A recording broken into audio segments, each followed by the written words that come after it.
Arpeggios. We're going to start with the key of A, the same as we did with the circle of keys. I'm going to play 2 arpeggios per key. All right, in the key of A, we're already familiar with the 1 chord, the arpeggio starting on an A major 7. So the one that we're going to add is the 2 chord, which starts on a B, and it's a B minor 7. Okay, where's a B? Well, here's one. Okay, it's just every other note. Root, 3rd, 5th, 7th. B, D, F sharp, A. There's a PDF for this. You can look at the PDF to get familiar with where the notes are for each key, and then I recommend practicing without the PDF. Just know where the arpeggios are and practice them. Just 2 per key. It's easy. There we go. Ascending and descending. There we go. That's all there is to it. And then our 1 chord, A major 7.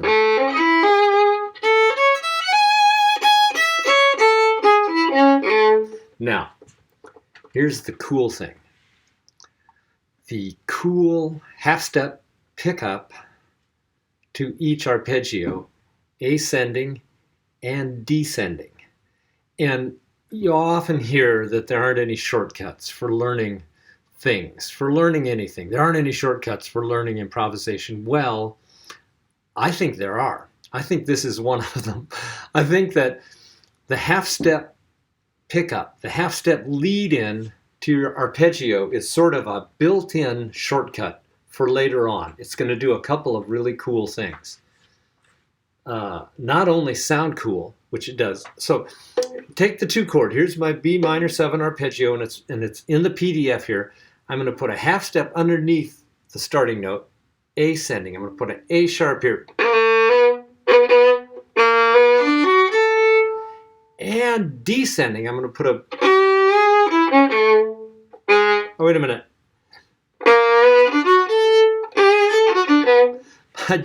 My eye jumped down a line. This is why the PDF is no good. Get away from the paper. Just know, B minor 7.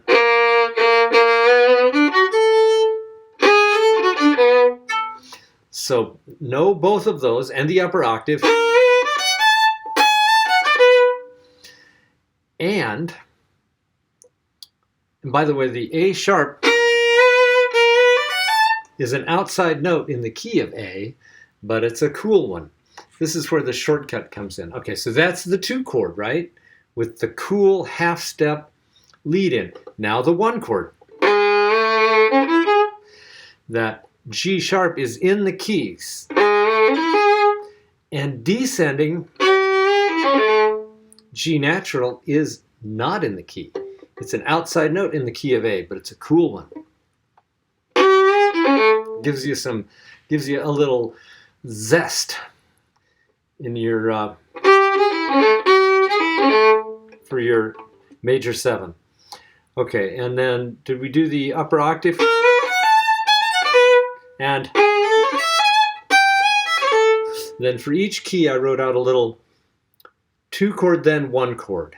And this one has ascending 2 chord, descending 1 chord. And then you'll look at the last 2 measures of the PDF, a descending 2 chord, ascending 1 chord. All right, now onto the key of D.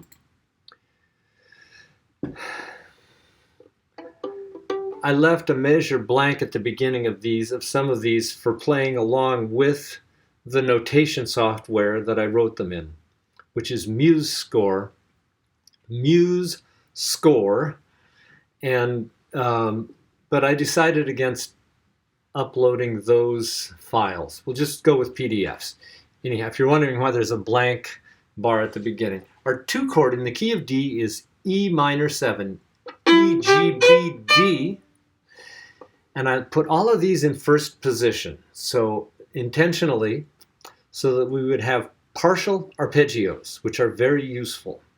So staying in first position, we just have an E minor triad in the upper octave. Naturally, you could play in third position if you want. But if we just stay in first position, we've got the triad and then descending 2 chord. Here's our 1 chord and just the D major triad, descending C sharp, A, F sharp, D, 7th, 5th, 3rd root. All right, now that cool half step pickup to the 2 chord and descending. If we're staying in first position, there's our E minor triad, and we're putting the cool half step underneath the descending A sharp, underneath the 5th. That is an outside note in the key of D. A sharp is an outside note, but a really good one to know. It's the augmented 5th. Good one. All of these will come in handy later. All right, here's our D major 7, our ascending with the half step and descending.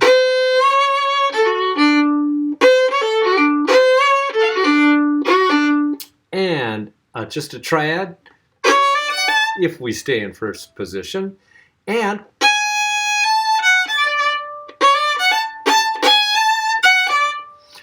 okay, or if you prefer, but both are good. All right, now we have the 2 chord followed by the 1 chord, this time descending 2 chord, ascending 1. And then the partial arpeggio, 2 chord. Okay, this is all just to learn where these chords are in all of the various keys. All right, that's enough, more than enough for now. We'll go on to the keys of G and C in the next video.